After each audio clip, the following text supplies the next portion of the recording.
Saudara, dinamika politik di masa pendaftaran Capres-Cawapres makin hangat. Mulai dari Partai Golkar yang mendukung Gibran Rakabuming Raka sebagai bacawa pres Prabowo hingga strategi dua pasangan calon setelah mendaftar ke KPU. Kami akan bahas dinamika politik ini bersama pengamat politik dari Universitas Indonesia Cecep Hidayat dan juga Ketua KPU periode 2017-2022 Arief Budiman. Selamat petang Bapak-Bapak. Mas Arief, Mas Cecep, sehat selalu. Selamat petang, Mbak Nilu. Saya ingin ke Mas Cecep dulu. Mas Cecep, ini hal yang ramai hari ini adalah Golkar bermanuver yaitu mengumumkan nama Gibran Rakabuming Raka sebagai cawapres atau bakal cawapres dari Prabowo Subianto. Bagaimana Anda melihat dinamika yang terjadi ini? Apa potensi yang bisa terjadi di Koalisi Indonesia Maju?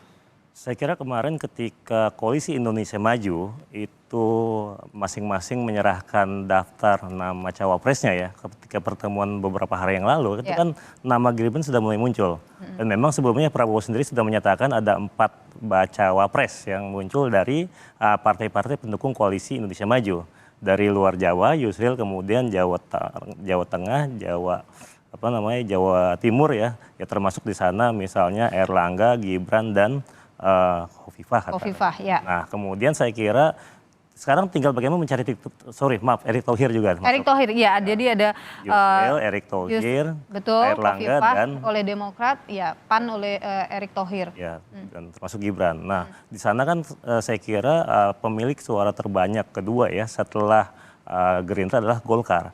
Di sini tentu saja Golkar demikian besar pengaruhnya untuk mengajukan bacawa pres di sini. Nah, kemudian dari semua itu titik temunya di mana?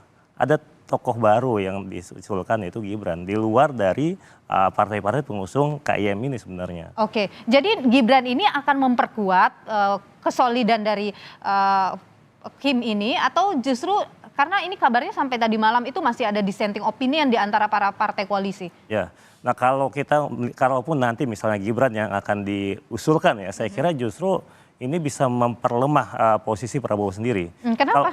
Ada beberapa hal saya kira. Pertama kalau kita lihat dari bursa Liga Cawapres sebelum ini kan, itu selalu bertengger 3 nama. Sandi Uno, Erick Thohir dan juga Ridwan Kamil. Dan di luar itu kan seperti katakan Erlangga ataupun Gibran sebenarnya. Jadi secara elektoral sebenarnya nggak masuk sebenarnya Gibran. Nah, kemudian juga diharapkan tadi Gibran yang saya dengar itu dia bisa meraih suara dari Jawa Tengah sebenarnya. Tapi ya dan tentu anak muda ya di generasi milenial dan Z yang katanya 56% itu adalah menjadi voters di pemilu 2024. Ya jadi harapannya dari sana. Tapi kemudian kan muncul isu ya yang kemarin juga dimutus di Mahkamah Konstitusi yaitu masalah politik dinasti. Nah ini yang kemudian saya kira akan dikapitalisasi oleh masing-masing lawan ya. Oke, di situ justru kelemahannya ya, bagi Gibran begitu ya. Nah karena jadi pertama basis elektoralnya sendiri dia nggak bisa menambah suara ya buat Prabowo itu. Kemudian juga isu yang kemarin muncul di Mahkamah Konstitusi. Oke, saya ingin, karena kita menyinggung Mahkamah Konstitusi tadi, Mas Arief, ini kan aturan yang putusan yang dikeluarkan oleh Mahkamah Konstitusi mengubah ini pertarungannya begitu. Nah, jadi ini KPU ini harus bagaimana ini merubah aturan dengan begitu cepat misalnya atau seperti apa, Mas? Ya idealnya. KPU harus, bukan idealnya ya, seharusnya KPU memang harus merevisi peraturan KPU. Oke. Karena di undang-undang, kalau saya tidak salah ingat di pasal 231, itu disebutkan proses verifikasi pendaftaran calon ini, itu lebih lanjut diatur dalam peraturan KPU. Jadi tidak diatur dalam model ketentuan yang lain, tapi diatur dalam peraturan KPU. Nah, supaya tidak menimbulkan berbagai macam polemik, berbagai macam permasalahan di kemudian hari, memang harus direvisi. Ya. Nah, jadi, itu biasanya butuh waktu lama kah untuk merevisi itu? Sebetulnya bisa lama bisa tidak gitu ya. Karena saya pun dulu pernah mengalami situasi yang seperti ini. Jadi ketika KPU sedang melakukan proses verifikasi, di tengah-tengah proses itu Mahkamah memutuskan. Jadi dulu Mas Cecep yang diverifikasi partai baru gitu kan. Terus Mahkamah memutuskan tidak seluruh partai harus verifikasi. Itu di pemilu 2014. Gitu ya. Itu di tengah-tengah itu dan kita bisa melakukan dengan cepat gitu ya. Nah sebetulnya bisa dilakukan itu. Termasuk saya pernah mengalami. Artinya itu tidak akan mengganggu Mas ya proses ini ya? Harusnya tidak. Nah, termasuk saya pernah mengalami ketika merevisi atau membuat peraturan KPU, sedangkan parlemen sedang dalam masa reses. Nah, mereka bersiap baik di tengah-tengah reses itu mereka membuat rapat. Oke, dan artinya begitu putusan MK ini keluar harus segera dilakukan oleh KPU. Iya. Oke. Itu sama dengan yang sebelumnya. Sebetulnya ada 2 putusan Mahkamah Agung. Itu kan judicial review peraturan KPU. Kalau kemarin kan judicial review undang-undang gitu ya. Tapi kan sama-sama putusan yang final dan mengikat. Gitu kan. Jadi sudah inkrah. Oke. Mestinya fakta hukum itu kemudian ditindaklanjuti sesuai dengan ketentuan yang berlaku. Oke. Ya berarti memperbaiki atau merevisi peraturan KPU itu soal syarat capres-cawapres tadi ya. Oke, Mas Cecep, kalau kita bicara soal Gibran secara elektoral, bagaimana sih Gibran ini, Mas? Ya sebenarnya kalau kita bicara Gibran secara elektoral itu kalau lihat dari hasil riset dari beberapa lembaga, the pollster lah katakan, itu sebenarnya nggak begitu baik sebenarnya. Apalagi kemudian kan dalam beberapa kesempatan ini terlihat gaya politiknya ada beberapa kelemahannya. Gaya politiknya sendiri dia bilang ambigu gitu. Oke. Bagaimana kemudian ini bisa dimaknai misalnya oleh masyarakat. Dia bilang nanti tinggal masyarakat yang memilih. Tapi sebenarnya itu politik ambigu ini yang kemudian nggak akan, saya kira akan berdampak juga terhadap nanti kalaupun nanti jadi Gibran diajukan ya oleh KIM. Jadi itu akan menjadi satu catatan sendiri buat masyarakat. Kemudian yang lain adalah saat ini memang dia besar dari dari Solo, dari sisi wali kota, tapi baru 3 tahun sebenarnya.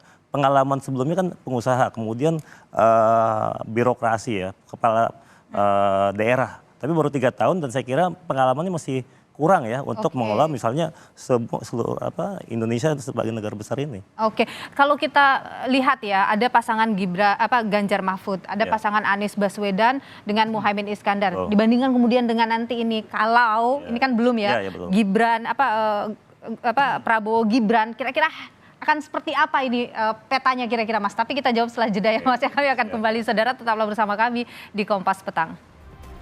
Saya ke Mas Cecep dulu. Mas Cecep, kalau kita tadi yang pertanyaan tertinggal saya, petanya perebutan suara 3 wilayah ini kan jadi yang terbesar ya, Jawa Timur, Jawa Tengah, Jawa Barat. Akan seperti apa Anda lihat kalau Gibran kemudian masuk di dalam? Ya kalau kita perhatikan sebenarnya gini Mbak, ada beberapa hal ya. Pertama memang yang disebut Jawa sebagai kunci, lebih dari 50% ya, itu memang suara dari Jawa. Utamanya kan Jawa Barat, voters tertingginya, kemudian Jawa Timur. Kemudian itu catatan pertama. Yang kedua, lebih dari 56% itu votersnya adalah generasi milenial dan Z. Nah, ini sebenarnya jadi kunci buat meraih suara di 2024. Kemudian kita lihat dari masing-masing, dari 3 paslon sebenarnya idealnya adalah saling melengkapi, komplement. Yang pertama kita lihat Anies Baswedan. Anies dikatakan dari beberapa pollster itu kuat di Jakarta. Prabowo misalnya dikatakan kuat di Jawa Barat. Nah, kemudian Ganjar kuat di Jawa Tengah. Nah, akhirnya medan pertarungan di Jawa Timur. Nah, kemudian kalau kita lihat dari Anies misalnya, harapannya Prof. Mahfud yang berasal dari Jawa Timur, Madura, dan irisannya, arsirannya itu dengan NU, itu harapannya bisa menyumbang suara buat Ganjar. Nah, kemudian sebagaimana Caimin yang berasal dari NU ya, arsirannya dari situ harapannya bisa menyumbang. Kalau Gibran? Nah, sekarang kita masuk ke Gibran. Bagaimana dengan Gibran? Memang akhirnya kalau Gibran sendiri harapannya bisa mengiris suara Ganjar Jawa Tengah. Jawa Timur sendiri nggak ini ya, dia nggak terlalu kuat ya. Kemudian juga dari NU, bukan representasi dari NU. Nah, paling mungkin adalah ingin meraih suara dari generasi milenial dan Z. Nah, memang Sukar tadi pertarungan. Jadi secara elektoral Gibran tidak akan menyumbang banyak buat Prabowo. Justru kemudian dia bisa menggerogoti suara Prabowo. Dan kalau kita bicara misalnya Prabowo kemudian melemahkan posisi Prabowo. Bisa melemahkan. Jadi Prabowo kemudian Ganjar dan Anies justru bisa jadi ada insentif positif ke kubu perubahan.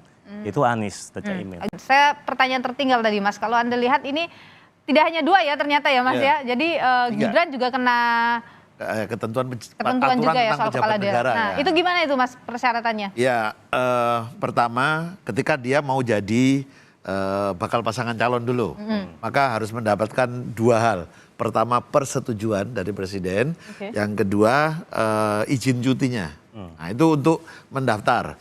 Nah, nanti setelah mereka ditetapkan, menurut ketentuan kan 15 hari kemudian baru mulai kampanye ya.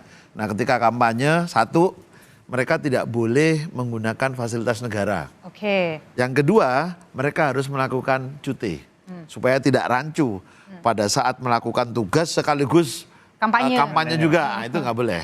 Jadi Cutinya berapa hari itu, Mas? ya, Selama masa kampanye? tergantung apakah dia melakukan kampanye pada hari itu atau tidak. Oke. Tapi yang menjadi ketentuan adalah 3 hari sebelum melakukan kampanye, surat itu harus sudah diberitahukan kepada KPU. Oke. Surat izinnya itu. Itu secara aturan memang harus seperti itu. Ya, Nah, apalagi nih aturan-aturan yang kira-kira Nah, biasanya yang sering diperdebatkan di lapangan itu ya, loh itu kok masih pakai ini itu, masih ada mobil berplat merah di daerah itu dan seterusnya. Itu biasanya kondisi di lapangan akan punya potensi muncul seperti itu. Oke. Nah, Jadi itu kerja berat Bawaslu nih. masyarakat ya, dan tentu dan publik ya, masyarakat pemilih, silakan Anda perhatikan itu. Oke, jadi begitu ditentukan atau diumumkan oleh KPU sebagai capres, pasangan capres dan cawapres, maka cuti itu harus sudah dimiliki, cuti untuk menjadi atau menjabat tadi itu? Iya, kalau dia melakukan kampanye. Tapi kan rasa-rasanya tidak mungkin tidak melakukan kampanye gitu ya. Oke, baik. Jadi pasti itu akan diurus secara administratif gitu ya. Mas, ini yang jadi tentu saja kita tidak ingin apa yang terjadi di 2019 terjadi ya di sini, perpecahan yang begitu dalam dan sebagainya. Bagaimana nih menjaga harusnya menjaga pemilu nanti ini berjalan dengan jujur, adil, tidak terjadi perpecahan tadi. Integritas penyelenggaraan pemilu sebetulnya melibatkan banyak komponen ya. Tapi setidak-tidaknya ada 3 komponen penting di situ yang harus dijaga integritasnya. Satu, penyelenggara pemilunya. Dia harus adil, dia harus betul-betul punya integritas profesional sehingga orang bisa menerima kebijakan yang Anda keluarkan. Yang kedua, peserta pemilunya. Nah, kalau pemilu presiden ya tentu pasangan calon presiden dan wakil presiden. Anda harus punya integritas. Salah satunya misalnya nih, tidak melakukan money politics. Itu juga memicu. Tidak melakukan black campaign misalnya gitu ya. Yang ketiga, ini juga punya menentukan pemilih. Pemilih juga harus punya integritas gitu loh. Jangan kemudian malah melakukan tindakan-tindakan yang memicu, gitu ya? memicu timbulnya konflik. Oke. Jadi setidaknya ini. Nah, di luar itu tentu banyak faktor ya. Ada tokoh agama, tokoh masyarakat, pihak keamanan, ASN, banyak. Yang jadi sorotan kan juga soal tahapan pemilu. Kita tahu 2019 ketika sudah selesai itu malah ada kejadian banyak yang meninggal dunia. Anda ada pesan mungkin singkat saja, Mas Arief? Mudah-mudahan pertama kami sudah mengatur tahapannya ya, supaya tidak ada pekerjaan yang menumpuk dalam satu periode tertentu. Yang kedua, seluruh pihak yang terlibat terutama penyelenggara pemilu yang kerjaannya berat, jaga kesehatan. Oke, baik, itu yang paling penting ya nantinya. Mas Arief Budiman selaku Ketua KPU RI 2017-2021, terima kasih pandangan Anda. Mas Cecep, terima kasih juga atas pandangan Anda, pengamat politik dari Universitas Indonesia. Kita tunggu bagaimana jalannya proses ini. Yang paling penting juga orang menunggu siapa pasangan dari Prabowo Subianto yang katanya akan segera diumumkan. Terima kasih Bapak-Bapak, sehat selalu.